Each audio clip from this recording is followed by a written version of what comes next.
AC Milan used to be really good, then they were terrible, then they became quite good again, and now they're back to being terrible. So what's going on? Is it just the cyclical nature of football, or is it all the fault of a blood-sucking American parasite who doesn't know the first thing about the sport? Whoops, no spoilers. A little over 4 years ago, I made a video about AC Milan's renaissance during the 2020-21 season, which included this caveat. It is too early to declare that AC Milan are back in a Rio Ferdinand BT Sport style rant, but there is no doubt that the club is in a much better place now than it has been at any stage over the last 6 or 7 years. The Rossoneri finished second that season, but they went on to claim their first Scudetto in more than 10 years the following season, pipping their city rivals Inter to the Serie A title. They followed that up with a miserable title defence though, falling to 4th place, 20 points off the title, and though they climbed back up to second last season, Milan trailed their title-winning neighbours by 19 points, meanwhile only 7 points separated themselves and Bologna in 5th. A 5-1 defeat against Inter at the beginning of the season laid bare the painful gulf between the two teams, and at the end of the campaign, manager Stefano Pioli agreed to prematurely terminate his contract. He was replaced by Paulo Fonseca, but things have gone from bad to worse for Milan this season. A bizarre team in many respects, Milan have upstaged Real Madrid at the Bernabeu, Juventus and Inter Milan in Saudi Arabia, and both Sassuolo and Roma in the Coppa Italia this season. Yet they are currently 9th in the Serie A table, on course to suffer their lowest league finish for a decade, and they were dumped out of the Champions League in the knockout playoff phase after shooting themselves in the foot at the San Siro against Feyenoord. Now supporters are in open revolt, AC Milan's star men reportedly want out, and, even more unusually, the club appear to be happy to get rid of them, and the club's ownership and senior executives seem to be marginally more out of touch than those celebrities who decided to record themselves singing Imagine during the pandemic, or when David Guetta did a tribute to the family of George Floyd, or when Rishi Sunak, net worth £650 million, asked a homeless man in a soup kitchen if he, and I quote, worked in business. I didn't know which of those 3 examples to go with for that comparison, so I decided to just use all 3. Celebrities are the worst, aren't they? The point being, 4 years since I celebrated AC Milan's rebirth, the club appears to be in omni-shambles all over again, and, for some reason, there have been lots of comments calling me a coward from people who seem to think that I am deliberately avoiding the topic. Well, I am a coward, but not in this specific instance, so sit back, relax, and, for the first time in more than 4 years, join me on a journey to Milan, as we take a look at how the 7-time European champions have gone from winning the Serie A title to languishing in 9th place in less than 3 years, who's responsible, and what the future holds for this flailing European giant. When we talk about AC Milan, it feels impossible to avoid talking about Silvio Berlusconi. That is where my video started 4 years ago, when AC Milan were doing well, and though Berlusconi has died since then and Milan are now doing terrible, we have to start there again. The quintessential Italian politician, Berlusconi was a billionaire and a sexual deviant, so it's no surprise that he became Italy's longest-serving prime minister since the fascist dictatorship of Benito Mussolini.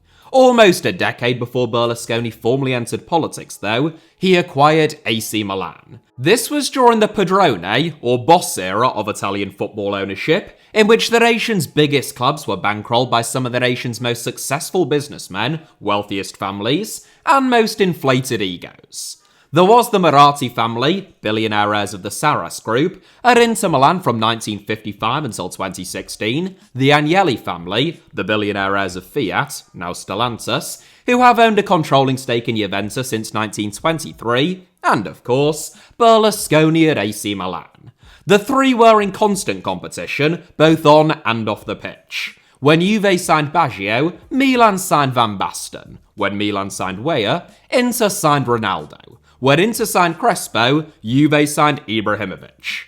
It was this ego-driven feud between 3 of Italy's richest families, along with similarly ambitious owners at Napoli, Parma and Lazio at various times, which brought the best players in the world to Italian football and made Serie A the strongest league on the planet. At the turn of the millennium, though, Italian football faced a three-pronged attack that would bring the league to its knees. For one, the likes of Berlusconi and Moratti no longer had the biggest bank accounts in football. Roman Abramovich was about to buy Chelsea, soon to be followed by nation-states acquiring clubs. The Premier League, formed in 1992, had closed the gap on Serie A commercially in just 8 years and was about to eat their lunch in the 2000s. And Italian clubs themselves had become incredibly complacent, poorly run, and woefully unprepared for the decade ahead of them. Oh, and then there was Calciopoli. Despite hosting the World Cup in 1990, many Italian stadiums were archaic, disliked by supporters, and unprofitable. Little to no effort had been made to increase revenue or formulate any kind of remotely sustainable business model, and as the sums of money involved in maintaining a team capable of competing at the top table of European football increased, Italy's padrones started to get cold feet. Berlusconi was no exception. Although he only sold Milan in 2017, and did so as the second most successful executive in the history of football by some metrics, trailing only Santiago Bernabeu, for the last 5 years of his ownership, at least, Berlusconi had been asleep at the wheel. Milan lost their stars like Shevchenko and Kaká to richer clubs like Chelsea and Real Madrid, or simply to the passage of time in some cases, as Berlusconi was no longer willing to stump up the extortionate sums required to compete at the very highest level. He handed more and more control of the club's operations to his right-hand man, Adriano Galliani, which was ruinous from both a financial and a sporting perspective. And then he put his 27-year-old daughter Barbara, fresh out of university, on the board of directors to try and rein Galliani in, but she just ended up dating Alexander Pato. That isn't really all she did. She actually had pretty serious disagreements with Galliani, but whoever got their way, things only seemed to go from bad to worse. When AC Milan won their last Champions League in 2007, captain and club legend Paolo Maldini warned Adriano Galliani that, despite their success, this team was coming to the end of the road. They were weaker than the Milan side that had lost the Champions League final in 2005, and that there were few, if any, young players coming up through the ranks that were capable of replacing them. He wasn't wrong. The age of the AC Milan starting 11 in that Champions League final read 38, 33, 33, 31, 31, 30, 28, 25, 30, 30 and 29. The average age was over 31. Kaká, the only player in the team under the age of 28, was sold to Real Madrid just 2 years later. Meanwhile, Andrea Pirlo, who was the second youngest, at 28, was allowed to join Juventus on a free transfer in 2011. Maldini retired in 2009 at the age of 40, and as a recognition of his vast experience and expertise, undying loyalty to the club, and home truths about Milan's worrying future prospects, Galliani, naturally, froze him out. AC Milan spent the next decade floundering from crisis to crisis. They won the Scudetto in 2011, the last vestiges of a super team still just about lingering on, but the stars of that team, like Zlatan Ibrahimovic and Thiago Silva, would soon be sold to PSG, who also now had deeper pockets and a greater willingness to spend than Berlusconi. When Berlusconi eventually decided to sell up, later acquiring nearby AC Monza instead, Milan were taken over by the truly iconically named Sino-Europe Sports Investment Management Changxing Company Limited, a Chinese investment management company led by Li Yonghong via a subsidiary company named Rossoneri Sport Investment Luxembourg, or Rossoneri Luxembourg for short. This was at the height of Chinese investment in football, both at home and abroad. Rivals Inter Milan were sold by Moratti to Chinese owners. The likes of Aston Villa, West Brom and Wolves all experienced Chinese takeovers, as well as a minority investment in Manchester City, and enormous state-encouraged domestic spending by Chinese Super League clubs, which brought the likes of Oscar, Hulk, and Carlos Tevez to East Asia. Milan's takeover was supposed to be orchestrated by a consortium, but in the end, it turned out that Li Yonghong didn't have a great deal of support. The deal was still sanctioned, but the Rossoneri were no better off than they had been under Berlusconi. Yong Hong had taken approximately €415 million in loans from Elliott Investment Management, an American asset management firm founded by Paul Singer, in order to fund the takeover, and he planned to fund the club's initial operations by taking on further debt in the form of 2 tranches of corporate bonds worth almost €130 million. Within barely a year of Yong Hong acquiring AC Milan, Rossoneri Luxembourg defaulted on their loans to Elliott Management, allowing the American firm to seize ownership of the club. A vulture fund, Elliott Management specializes in acquiring distressed assets, such as failing companies, and looking to turn their fortunes around before selling them on for a profit, as well as sovereign bonds before chasing after countries in pursuit of those unpaid debts. Singer never claimed to have any great affinity for AC Milan. He's actually an Arsenal fan. But he has a great affinity for money. The bloke cannot get enough of it. And that meant that, dispassionate as it may have been, for a football club that had gone 5 years without finishing any higher than 6th, while hemorrhaging cash, their interests briefly aligned.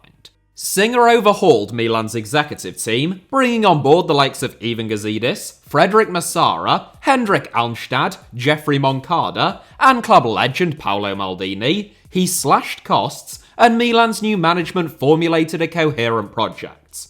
The club targeted young players with high ceilings and potential sell-on value, like Rafael Leao, Frank Kessier, Theo Hernandez, and Ismael Bennacer, all of whom arrived in the summer of 2019. They aborted plans to appoint Ralph Rangnick after Stefano Pioli enjoyed a strong end to the campaign. They returned to the Champions League after finishing second in the 2020-21 season, and in 2021-22, the Rossoneri won their first Serie A title in over 10 years. It would be easy to overemphasize the job that Elliott Management did at the San Siro. Even when Milan won the Scudetto, there were still legitimate long-term concerns. 2 of the club's 3 top scorers, for example, Zlatan Ibrahimovic and Olivier Giroud, who either scored or assisted nearly 40% of all of their league goals, were 35 and 40 years old. In spite of their league success, Milan actually finished bottom of their group in the Champions League, serving as a timely reminder of how far they were still behind Europe's elites, and they only pipped Inter to the title by 2 points, with a much worse goal difference. Nonetheless, from the club that Elliott Management had inherited, it was an impressive turnaround. Unfortunately for Milan, impressive turnarounds and lucrative exits are what Elliott Management specialises in, not the long-term ownership of successful football clubs. So after significantly improving the club's bottom line and winning their first title in more than a decade, they cashed in, selling the Rossoneri to yet another American asset management firm, Redbird Capital Partners, for €1.2 billion or $1.3 billion.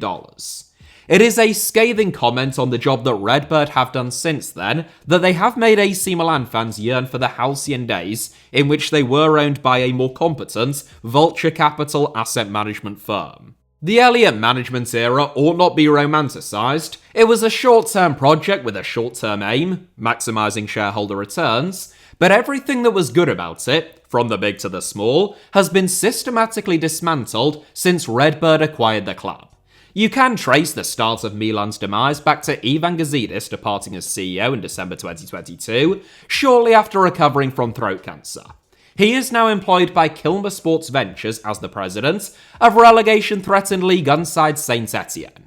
Talk about out of the frying pan and into the fire. Gazidis isn't the only executive churn at Milan under Redbird though. Far from it, in fact. Since Milan won the Scudetto in 2022, less than 3 years ago, they have had a change of ownership, a change of CEO, a change of technical director, a change of sporting director, and of course, a change of head coach. Some of them more than once. The most significant departure, from a comms and image perspective at least, was that of technical director Paolo Maldini. Maldini runs like a through line throughout the last 40 years of AC Milan and, especially conspicuously, through the last 20 years of their decline. He warned Adriano Galliani of impending doom in 2007, for which he was ostracised, silenced, and offered no role at the club after retiring in 2009. He then turned down an invitation to work alongside Milan's new Chinese owners after Berlusconi sold up because he didn't have faith in the project and rightly identified problematic aspects of it. And then he was convinced to take up a senior role by Elliott Management and played an important role in returning Milan to the top of the Italian game. In June 2023, following less than a year of owning the club, Redbird sacked Maldini, causing outrage among AC Milan supporters. Redbird would attempt to justify their decision by pointing to failures in the transfer market during their first season in charge, as Milan fell from 1st to 4th place, a massive 20 points behind title winners Napoli. There are several caveats here though. Firstly, Redbird's takeover was only actually finalised on August 31st, 2022, and whilst it had been agreed at the start of June, it caused inactivity and indecision in the transfer market, as Elliott Management were reluctant to sanction any major spending, on the verge of selling the club, and Redbird hadn't yet inherited the reins to call the shots themselves. Charles de Ketelaere was the only major transfer outlay sanctioned that summer, and while there's no doubt that things didn't work out for the Belgian at the San Siro, he is now a star man for an Atalanta team that's 3rd in Serie A and won the Europa League last season, with de Ketelaere reportedly sought after by the likes of Arsenal and Liverpool and valued at €60 million by Atalanta, which is almost twice as much as AC Milan paid for him. In other words then, he clearly isn't a bad player. Divock Origi, by contrast, who was signed on a free transfer from Liverpool, fair enough. I think there are perfectly legitimate criticisms of some of Maldini and the previous executive team's decisions at AC Milan, and reasons to believe that they were far from flawless operators, but the fact of the matter is that, for one, Maldini is a man who bleeds red and black. He is Milan's greatest player of all time, and his father Cesare played more than 400 games for the club before him, managed Milan, and also won a European Cup with them, so the way in which he was treated, simply sacked out of the blue, rather than being offered another role, at least an ambassadorial one, was nothing short of shameless, immediately putting the new ownership on the back foot with supporters, and eliminating any goodwill that they might otherwise have had, and secondly, whatever you think of Maldini's talent or experience as a technical director, and he did play a key role in returning the club to the summit of the Serie A table, the reality is, that wasn't why he was sacked. Maldini, whatever his perceived flaws, isn't a yes-man, cares deeply about AC Milan, and understands the club better than probably anyone else. He got some things wrong and some things right, but he has Milan and success in his blood, refused to accept failure or mediocrity, and was never one to mince his words. Fellow Milan legends Zvonimir Boban, who was appointed as the club's chief football officer and Maldini's right-hand man in 2019, was even more outspoken and unaccepting of failure. It was Boban's decision to bring a 38-year-old Zlatan Ibrahimovic back to Milan in January 2020, a decision which was initially opposed by most of the Milan hierarchy and Elliott Management, who wanted a recruitment strategy centred around young players, development, and high sell-on values. The strength of Boban's argument ultimately won out though, and it was a judgment call that would play a key role in Milan's return firstly to the Champions League and, ultimately, the Serie A title. Boban had already gone by the time that Ibrahimovic lifted the Scudetto at the San Siro though, dismissed in March of 2020 after he publicly criticised Ivan Gazidis for approaching Ralf Rangnick about the possibility of replacing Stefano Pioli as Milan's head coach, behind Maldini and Boban's backs. Both Maldini and Boban's greatest strengths, their own strength of character, would ultimately cost them their AC Milan jobs. The only key personnel whose contributions I lauded on this channel 4 years ago, who still remain at AC Milan, are Jeffrey Moncada, who was appointed as a chief scout by Elliott Management in 2018, but replaced Maldini as Milan's technical director in 2023, and Hendrik Almstad, who was given the job title of executive assistant when he was brought in as Ivan Gazidis' right-hand man in 2019, which is a title that he still holds to this day, although it is a little bit less clear these days what he actually does, or how much power or sway he holds. Moncada has an excellent reputation as a talent spotter, having identified the likes of Bernardo Silva, Benjamin Mendy and Thomas Lemar as transfer targets at Monaco, followed by the recruitment that took Milan to the Serie A title as one of the key drivers behind signings like Theo Hernandez and Sandro Tonali. It is less clear, however, how capable Moncada is in a senior management role, which is the position that he now occupies, as someone who is still only 38 years old, keeps a very low profile, and has provided practically no communication with supporters. When Paolo Maldini and Frederic Massara were unceremoniously sacked as Milan's technical and sporting directors, off the back of two supposedly failed transfer windows, Redbird brought in a freshly retired Zlatan Ibrahimovic, officially as a senior advisor, and, after 12 months without anyone occupying the role, former youth team scout Antonio Di Ottavio as sporting director. Within less than 6 months, Ibrahimovic fell out with Di Ottavio, so Di Ottavio was also sacked. The fact that Ibrahimovic, an advisor, falling out with Di Ottavio, a sporting director, led to the latter being sacked, caused one or two question marks to be asked about what Zlatan's role at Milan actually was. On the face of it, he was brought in to appease supporters following the shoddy manner in which Maldini had been dismissed, because Redbird assumed that they could just swap out one legend for another one. Of course, great as Ibrahimovic was, he played 163 games for Milan in 2 separate stints, previously played for Inter Milan, and initially jumped ship in 2012 when he got a better offer from PSG. Maldini, by contrast, played a club record 902 games over 25 years at the San Siro, captaining the club for 13 of them and winning 23 trophies. It would be a bit like Arsenal removing Tony Adams as a director and replacing him with Sylvain Wiltord. In an interview with Adam Crafton from The Athletic 7 months ago, when questioned about what his role at the club was, Ibrahimovic responded, and this is an actual quote by the way, "To bring results and to bring up the value and make things better with an ambition to win." End quote.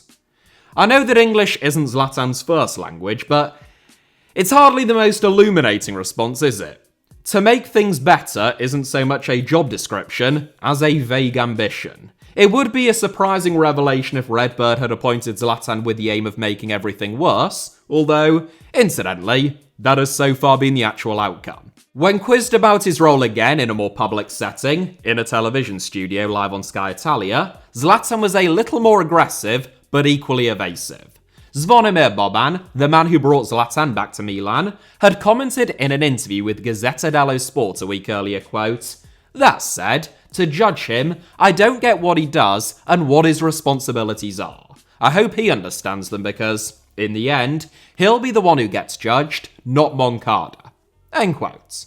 When greeted by Boban on Sky Italia, therefore, Zlatan, who has never really been one to let bygones be bygones, remarked, quote, "You still haven't understood my role." End quote. Boban has also never been one to shirk a challenge, though, or a verbal joust, responding that, quote, "No one has." End quote. In typical Zlatan style, Ibrahimovic replied, "Let me explain it to you then. I'm in command. I'm the boss, and everyone works for me." End quote. It was one of those half-joking, half-serious Zlatan responses, where you're left none the wiser as to the situation, or how he actually feels after the fact.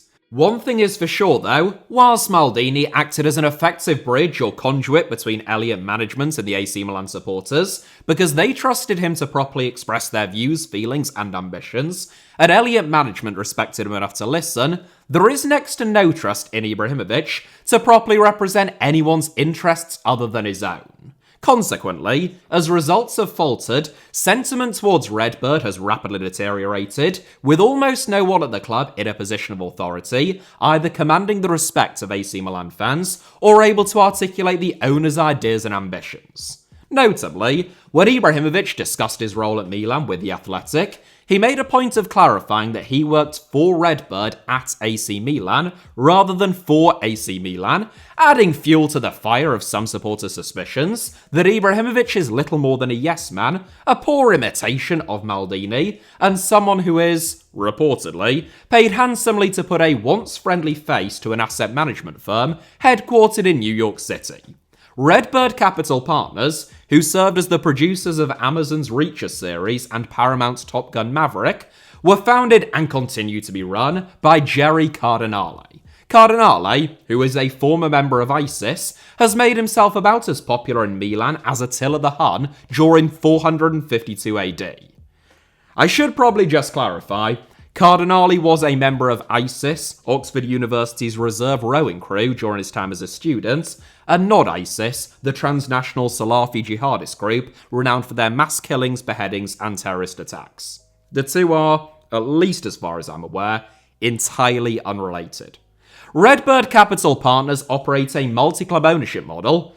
Who doesn't these days? Owning a majority stake in Ligue 1 side Toulouse alongside AC Milan, as well as a minority stake in Liverpool. The fact that Sheikh Mansour is one of the chief investors in Redbird Capital Partners means that, rather unusually, he is the majority shareholder at Man City and, indirectly at least, a minority shareholder at Liverpool, who have been their biggest rivals in the Premier League for much of the last decade. All very normal stuff in modern football. I talk a lot about out-of-touch American owners in European and South American football on this channel, who just don't get it, so to speak, but Cardinale is a bit like if you boil down every douchebag American asset management investor in European football down into their purest, most distilled, and most caricatured form of repellent bellendry imaginable. In response to criticism from supporters earlier this season, Cardinale stated, quote, "In America, the person who spends the money to buy the teams is the team owner. In Italy, I think the fans believe that the team is owned by them, and we have a job to satisfy this concept." End quote. Surprisingly, that didn't put an end to the protests. It is a grievance among many American owners that European football fans seem to think that they have any kind of agency and don't just roll over when they want to hike ticket prices, wreck tradition, or use clubs as their own personal piggy banks like the Glazers. AC Milan's Curva Sud supporters responded by chanting, "We are not American," and "You have to sell," at Milan's 125th anniversary match against Genoa. That game, just 3 months ago, became a major flashpoint in Redbird's ownership. Cardinale didn't even attend the game, which many suspected was due to the planned protests. Meanwhile, Paolo Maldini, the most seminal figure in the modern history of AC Milan, was conspicuous in his absence, and Zvonimir Boban claimed not to have even been invited.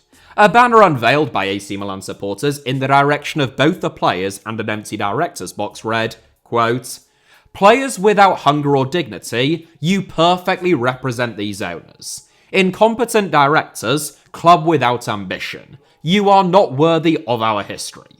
End quote.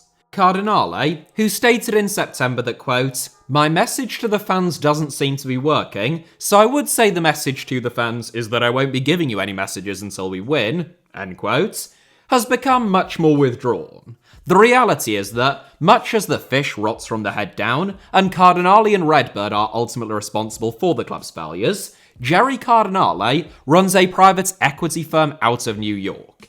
He is therefore unlikely to be too heavily involved in AC Milan's day-to-day operations. That responsibility, reportedly, falls primarily on the shoulders of Giorgio Fulani, who became a board member at AC Milan in 2018 and effectively replaced Ivan Gazidis as the club's CEO, although he inherited the title of chairman, in December 2022. It was Fulani's disagreements with Maldini that led to the latter losing his job, on Fulani's instruction, and, according to Maldini, quote, "Fulani communicated to me a low budget for this season, but after my departure, it was doubled." End quote. Fulani, a man who once reportedly asked Andrei Shevchenko, who scored 175 goals in 322 games for AC Milan, won a Ballon d'Or playing for the club in 2004, and ranked second in the club's all-time scoring charts, whether he had ever played at the San Siro, was an Elliott employee who, I think it would be fair to say, isn't exactly a football man. He is the man calling the shots at AC Milan now though, although Milan fans have seen about as much of him as they have of Alessandro Florenzi this season, which perhaps helps to explain their current predicament. Florenzi has been injured all season, in case you weren't aware. I find that the best jokes are the ones that you have to explain, just in case. The executive churn at the San Siro has been accompanied by an equally dramatic revolving door in terms of players. When you look at the Milan team that won the title in 2022, Zlatan and Giroud, with a combined age of 178, have unsurprisingly retired in Zlatan's case and departed for Major League Soccer in Giroud's. Brahim Diaz was only on loan at Milan from Real Madrid. Alexis Salamakers has gone out on loan both this season and last. And, most notably, Milan's engine room in their title-winning campaign, in midfield, none of whom were that old, has been effectively dismantled. A midfield trio of Franck Kessié, Sandro Tonali and Ismael Bennacer was key to Milan's success, but Kessié's contract expired straight after Milan won the Scudetto, allowing him to join Barcelona for nothing. Sandro Tonali was sold to Newcastle United for €70 million, in what Cardinale claimed was an offer too good to turn down, but one that was particularly painful for Milan fans owing to the fact that Tonali was a boyhood Milan fan who didn't want to leave, and Bennacer is still contracted to the club, but joined Marseille on loan with a view to a permanent last month. The Milan midfield is now a jumbled mess of players who look as though they have been hastily assembled on a budget, and that is because they have. Maldini and Massara's sackings might have been blamed upon two underwhelming transfer windows, but since their departures, the three centre-forwards that AC Milan have signed have been Luka Jovic, Alvaro Morata, and Tammy Abraham on loan from Roma. Between them, they have scored a grand total of 7 goals in 46 league games at the San Siro this season, and Morata, who scored 5 of those 7, has already described his move to Milan as a mistake, joining Galatasaray on loan last month for the rest of this season. Further question marks have to be asked of the decision to sign Emerson Royal, who was a liability last season at Tottenham, for a reported €15 million. Royal, to the absolute amazement of, no one other than AC Milan's hierarchy, it would seem, has struggled at the San Siro, forcing the Rossoneri back into the transfer market to sign a 34-year-old Kyle Walker on loan, with a view to a permanence, during the January transfer window. Walker, in fairness, has performed well, and it seems likely that Milan will make that move a permanent one for a reported €5 million, but even he is hardly a long-term solution. Even the club's star players, and most valuable assets, namely Theo Hernandez and Rafael Leao, have looked way off the pace at times this season. AC Milan finished second last season, but a bit like when Manchester United finished second in the Premier League under Jose Mourinho in the 2017-18 season, their league finish alone portrayed what was probably an unduly generous read of the situation. Milan suffered a Champions League group stage exit. They were knocked out by Serie A rivals Roma in the quarterfinals of the Europa League, by Atalanta in the quarterfinals of the Coppa Italia, and they finished a massive 19 points behind top spot. Milan were closer to Fiorentina in 8th place, points-wise, than they were to winning the Scudetto, which was as good as wrapped up halfway through the season. To make matters worse, it was Milan's bitter rivals Inter who romped to the title, having won the Coppa Italia and reached the Champions League final the previous term. Inter also did the double on Milan last season, including a 5-1 thrashing at the beginning of the campaign, making it a run of 6 straight victories in the Derby della Madonnina. That is the joint longest winning run that either side has enjoyed in the derby, and the longest since the 1940s. It is particularly painful because Inter's ownership situation has largely mirrored Milan's in recent years. They too went from the padrone figure of Giuseppe Marotta to a Chinese company during China's football investment boom, with Inter's Chinese owners actually proving to be even more chaotic and driving the club even closer to the verge of financial oblivion, followed by an American asset management firm, albeit a much larger one than Milan's, in the form of Oak Tree Capital Management. In an interview just before Christmas, when quizzed about the controversial sale of Sandro Tonali to Newcastle, Jerry Cardinale told a reporter, quote, "We didn't sell Tonali because we needed to, we sold because we received an excellent offer, the highest ever in Serie A. We brought 6 players in. We don't sell out of necessity, we sell out of opportunism. Inter won the league, then went bankrupt. Is that what we want?" End quote. Many Milan fans took one look at the Serie A table, which Inter lead once again this season, 17 points clear of Milan in 9th, and think, yeah, that probably wouldn't be so bad. It is the perceived lack of ambition, the lack of understanding of AC Milan's heritage and history of greatness by the club's current custodians, who do not consider themselves to be custodians at all, that perhaps stings more than anything else. The biggest problem for Milan last season wasn't the gulf between themselves and the title, in terms of points or their poor results in the cup competitions at all, though. It was just the fact that they were really bad. A 37-year-old, soon-to-depart Olivier Giroud led the club's scoring charts. Their performances were routinely lacking in any kind of rhythm or purpose, and there was zero evidence that the club was building towards anything more inspiring. It was for that reason that Stefano Pioli, the man who led Milan to their first Scudetto in 11 years, agreed to terminate his contract 12 months earlier than scheduled. He now manages Sadio Mane, Yon Duran, and Cristiano Ronaldo at Al Nassr in Saudi Arabia. Although there was a consensus among most Milan fans that Pioli's time at the club had run its course and a fresh impetus was required, the reality was that, post-takeover, he had been operating with his hands tied behind his back, and his successor didn't inspire a great deal of excitement. Paulo Fonseca wasn't even the first choice among the people who chose to appoint him. Milan had identified Julian Lopetegui, who had been out of work for almost 12 months after walking out at Wolves, as their primary target. But a mutiny by AC Milan supporters when that news broke forced them into a screeching U-turn. From day one then, Fonseca's authority was undermined, and he could never claw it back. Ibrahimovic's endorsement that Fonseca was, quote, the right man, was hardly the ultimate vote of confidence, and when the former Lille boss outlined his stated aim as being to, quote, win the Scudetto, few people were convinced. Fonseca has had 14 different jobs in management at the age of 52, so he doesn't exactly have a habit of sticking around anywhere for long. He tried to set out his stall and send out a clear message to his players early on, dropping both Theo Hernandez and Rafael Leao at the beginning of the campaign. It wasn't merely performative, both players were facing legitimate criticism for their performances.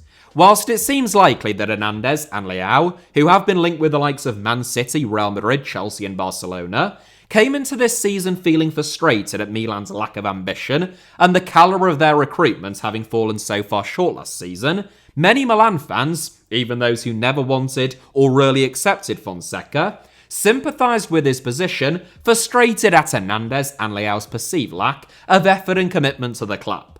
Whatever the merits, and there may have been no real workable solution here, Fonseca's power play didn't work.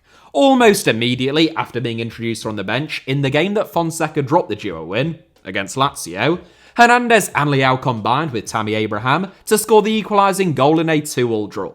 If that was all that had happened, the story might have been one of Fonseca sending out a clear message, Hernandez and Leao hearing it and using it as motivation, and everyone coming out as winners, or drawers at least, I suppose, in this case. However, during a water break, just after Leao had scored the equalising goal, Hernandez and Leao didn't go over to the other side of the pitch, where Fonseca was providing instructions to his players.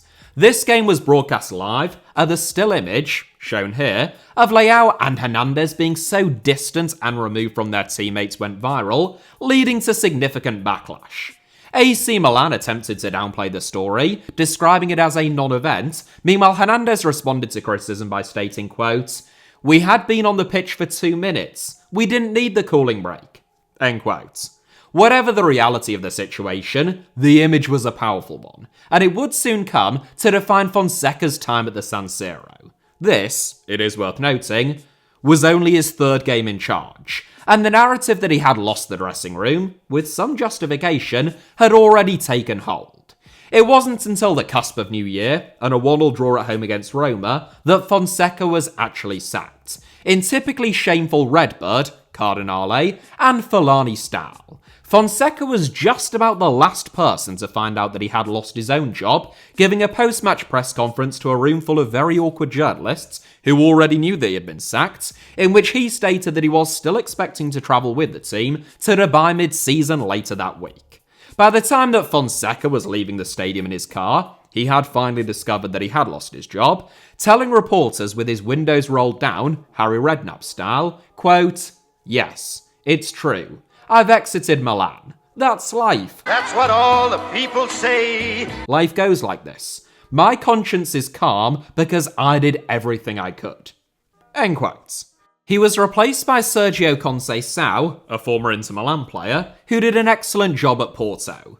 Conceição spent 7 years in Portugal's second city, during which time he won 11 trophies, including 3 league titles, and masterminded Champions League victories against the likes of Juventus, Chelsea, Atletico Madrid, and AC Milan themselves. Similar to Fonseca in his tactical principles of dominating possession and attempting to mount sustained attacks, and in being Portuguese, I suppose, Conceição requires control, which he was given at Porto, to a greater degree than many modern managers are offered, time in order to implement his ideas, and respect from a tight-knit group of players who are all pulling in the same direction. It is debatable as to whether Conceição currently has any of those things, which might be why he didn't enjoy much of a honeymoon period at the San Siro.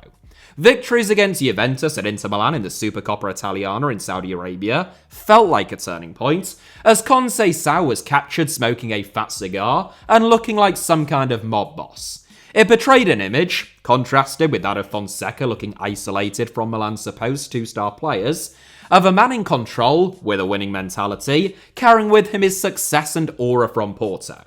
But just 5 days after winning the Supercoppa Italiana, Milan stumbled to a 1-1 draw at home against Cagliari. Within a month, their only goalscorer in that game, Alvaro Morata, had joined Galatasaray. In the last month, Milan lost 3 games in a row against Torino, Bologna and Lazio, bearing in mind that Fonseca never even lost 2 on the bounce, and not long before that, they were knocked out of the Champions League in the playoff phase by a Feyenoord team that was subsequently well beaten by Inter in the round of 16. That Feyenoord tie was indicative of so many things that are wrong with Milan at this moment in time. Having lost the first leg 1-0, Milan took the lead in the opening minute at the San Siro, and with the crowd behind them, the momentum felt as though it was firmly behind them. At the start of the second half, though, Theo Hernandez thought that it would be a bright idea, in the era of VAR, to take a blatant dive in an attempt to win a penalty, for which he was richly rewarded with a second yellow card and sent off. Milan complained after the match that it was harsh or unnecessary, after conceding in the 73rd minute and getting knocked out, but that was a nonsense. Former Feyenoord talisman Pierre van Hooydonk's post-match analysis put it best. Hooijdonk stated, quote, "Feyenoord were in a tough situation due to numerous injuries, and then they conceded a goal in the first minute. And then this idiot, Theo Hernandez, came to the rescue. It's just unbelievable." End quotes. Okay, we get it. AC Milan are a shambles, and their ownership and executive management are hopelessly inept and out of touch. But isn't there anything worth celebrating, Alfie? And yes, there is. Commercial revenue is up 72% since Red Bull bought the club. I know, I can't understand why fans are protesting either. I jest, but as far as Redbird are concerned, this is what really matters. And it is a large part of the animosity that they face from Milan fans. Elliott Management and Redbird are one and the same. They have different strategies and some different investors, but they are both American asset management firms looking to maximize profit, whether that be through actual profit on the day-to-day running of the club, or, more likely, and more significantly, an appreciation in the value of their assets. Between the loan that Lee Yong-hong defaulted on that led to them taking control of the club in the first place, and subsequently their own cash injections, Elliott Management spent an estimated €710 million at AC Milan, before selling the club for €1.2 billion to Redbird Capital Partners. That's a profit of nearly €500 million, or over $500 million, amassed in the space of 2 years. That's obviously not especially good news for AC Milan fans, but the difference between Elliott Management and Redbird is that Elliott Management didn't take them for fools and didn't attempt to pull the wool over their eyes. They were relatively transparent in their intentions, competent in executing that plan, and, much as Milan could have done with that additional $500 million, arguably more so than a firm which already has $71 billion in assets under management, they were very successful in turning Milan from one of the biggest loss-making clubs in Europe into a sustainable economic operation built on solid foundations. AC Milan had never been a profitable football club before. Literally, The last time that the club posted a profit in their annual accounts was in the 2006-07 season, and even that was only due to the extraordinary item of Andrei Shevchenko's more than £30 million move to Chelsea. In the 3 financial years of 17-18, 18-19 and the 19-20 seasons, AC Milan lost €456 million, more than €150 million a season on average, or, to put it another way, roughly €3 million a week for 3 whole years. They were in a financial situation which was as dire as the one that Jim Ratcliffe likes to pretend that Manchester United are in. Whilst Elliott management stabilised things, partly through extensive cost-cutting and so-called efficiency savings, while managing to win the Scudetto, Redbird are targeting growth, all while maintaining the cost-cutting and penny-pinching where possible. For supporters of a club that is steeped in greatness and success at the upper echelons of the European game, it is a tough pill to swallow, but it is one that all Serie A clubs, and almost all clubs in Europe as a whole, are having to come to terms with. AC Milan are still a super club, make no mistake. Their €397.6 million revenue last season was the highest in Serie A, overtaking Juventus for the first time in over 10 years, and the 13th highest in Europe. Nonetheless, there are now tiers among the super clubs, at least in economic terms, with inevitable sporting consequences. So, for perspective, AC Milan's revenue is €218 million less than Tottenham's, but only €140 million more than Brighton's. AC Milan are actually closer, in revenue terms, to a championship club in receipt of parachute payments than they are to Arsenal, let alone Man City or Real Madrid. That is why Redbird have made increasing revenue their primary goal at the San Siro, and while, understandably, most supporters care far more about winning games of football, playing good football, and not having the heart and soul sucked out of the club by parasites, it is the one thing that they have actually been quite good at. Commercial revenue has risen from €104 million when Redbird arrived to €179 million in Milan's 2023-24 accounts. Meanwhile, total revenue has risen from €274 million the season before Redbird arrived, in which Milan won the Serie A title, it's worth noting, to €409 million last season, in which they won nothing and finished second. If you're wondering why the discrepancy between the €397.6 million revenue mentioned a moment ago and the €409 million revenue mentioned just then, that is just to do with how Deloitte and others measure revenue versus how it's actually reported in Milan's own accounts, but whichever way you measure it, there is no doubt that it is up, and up by quite a lot. As a result, Milan posted a profit for successive years in 2023 and 2024 for the first time in the modern era.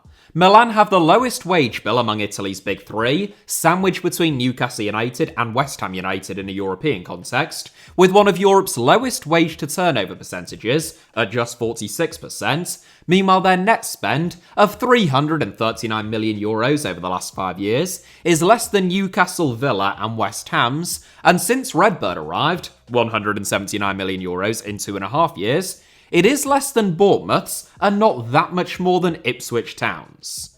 Gross debt rose slightly last season to €99 million, but is still way down from an all-time high of nearly €250 million a decade ago. Milan now have less gross debt than either Genoa or Sassuolo. In short then, Milan are economically stable, but their revenue growth is based upon continued Champions League qualification, something which is at grave risk this season, sustained buy-in from supporters. Milan currently have the highest average attendances in Serie A, and the 6th highest on the planet, narrowly trailing Real Madrid, and, most likely, player sales. A significant part of Milan's revenue jump in the last 2 seasons and profitability was the sale of Sandro Tonali, booked almost entirely as profit, for an enormous fee. Remove that €70 million windfall, and Milan's €26 million profit over the last 2 seasons turns into a €44 million loss. One solution to close the revenue gap between Milan and Europe's elite is to build a new stadium, something which it feels like has been talked about since before the Colosseum was built at this stage. This is a topic that I have covered elsewhere in more depth in the past, and I am conscious of the fact that this video is already quite long, but basically, Cardinale wants a new stadium to increase the value of his assets, and like any self-respecting super-rich American, he expects taxpayers to foot the bill for something which will massively increase his personal net worth. This is the norm in American sports, especially in the NFL, but again, to the immense chagrin of American owners, it is less commonplace in Europe. The San Siro is also a landmark and a monument of Milan, which many are desperate to see remain.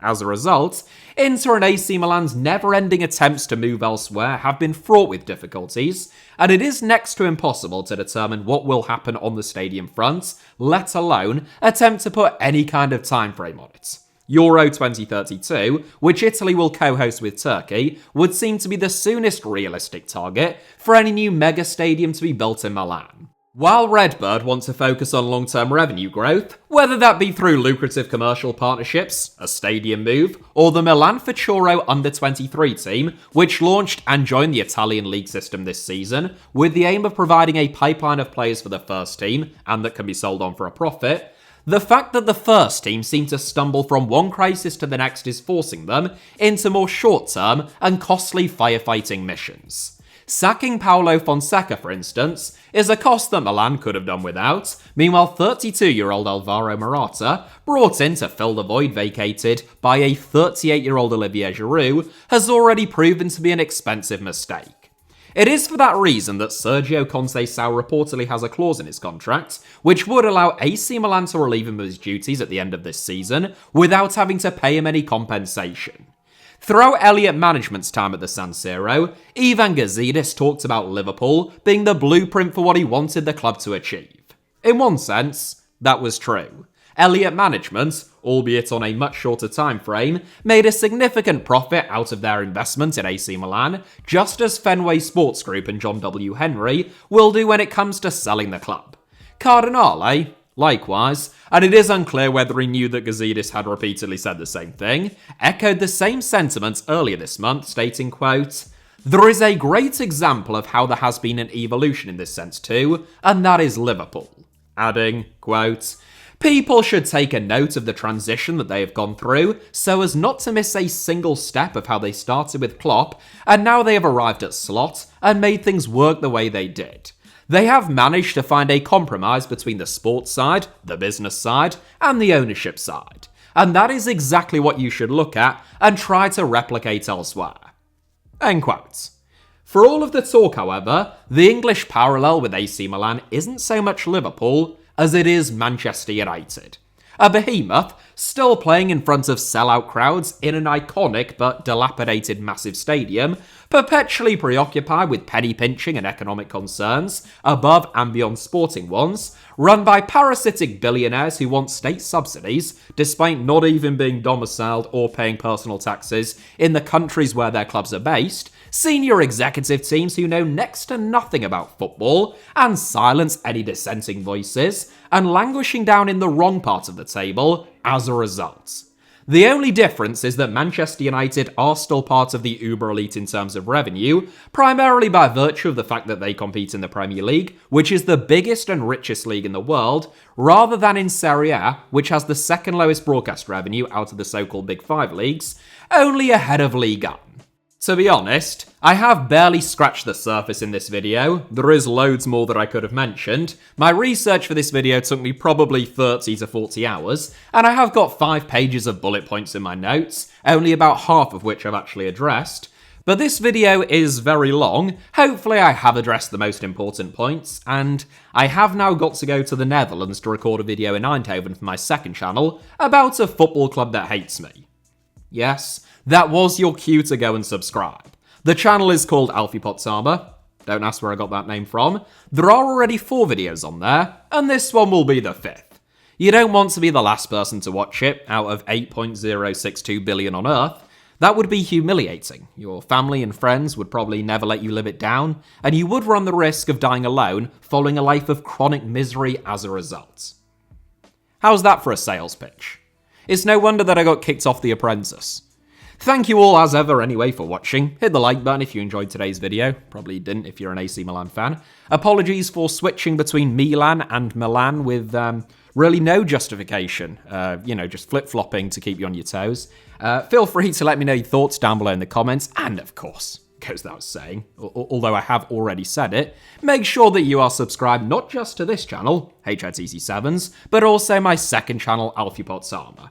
You can also find me on various places on the internet via the links in the video description down below, but more importantly, go out and have a majestic day. Cheers.